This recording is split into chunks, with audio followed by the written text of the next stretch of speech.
Less than 2 years ago, Marjorie Taylor Greene was spending her time purposefully wasting the time of her colleagues. 4 times in the space of just 2 weeks in the spring of 2021, the freshman Georgia congresswoman called for a motion to adjourn the House. Her goal here was simple: to force every member of Congress to appear on the House floor to defeat her motion and to keep the House running and in session. And her anger was aimed primarily at Republicans. Unfortunately, there are some Republicans that are unhappy with these type of floor procedures because it messes up their schedule, Greene said of her close the floor gambit, adding, but Republican voters really don't like that type of Republican mentality up here. They really want Republicans to stand up and stop these radical, crazy policies. So why did Greene really do it? Well, because she had not much to lose. In February 2021, she had been removed from all of her House committees after a series of inflammatory comments that she had made in the run-up to her 2020 congressional bid wound up coming to light. Greene was effectively, at that point, a pariah in Congress. She was loathed by Democrats and barely tolerated by her fellow Republicans, who viewed her as a grandstander with little interest in doing the actual work that being a member of Congress actually demands. Now, the motions to adjourn were in keeping with Greene's MO up to that point.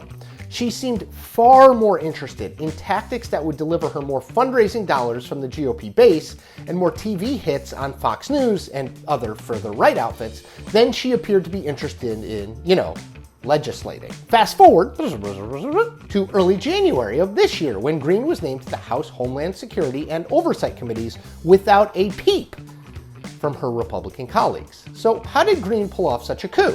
How did she go from an outcast in Congress to a member of the House Republican Conference in good standing? Well, part of what changed is that Speaker Kevin McCarthy realized that he needed her more than she needed him.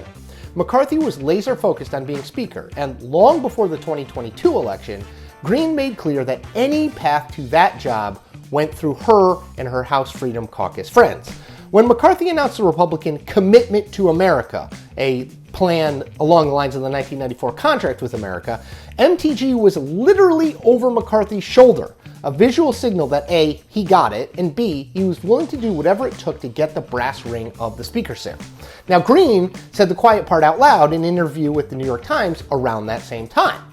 I think that to be the best Speaker of the House and to please the base, he's going to give me a lot of power and a lot of leeway, she said, noting that I've asked for committee positions, but I'm not doing it with a guaranteed deal. But, and this is important, the McCarthy-Greene detente was and is a two-way street.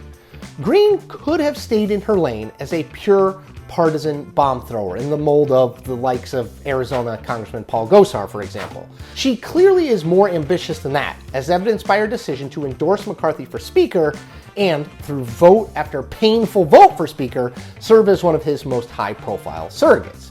MTG 1.0, which remember, existed less than 2 years ago in Congress, would have zero interest in making nice with McCarthy. In fact, she purposely positioned herself as an agitator within the Republican Party with her calls to adjourn the House and other over-the-top rhetoric critical of her own side. MTG 2.0 is a far savvier version of the original, and someone who quite clearly made the conscious choice that being a backbench bomb thrower isn't enough for her time in Congress. It's easy and it's right to focus on McCarthy's courtship of MTG and the other members of the House Freedom Caucus as proof of his craven willingness to do whatever it took to get to the speakership. True. But that focus omits the clear and purposeful pivot that Greene has made from her earliest days in Congress. MTG has clearly changed her goals since her first term. She's more ambitious and more strategic today. And at least so far, it's paving major dividends for her. And that's so what?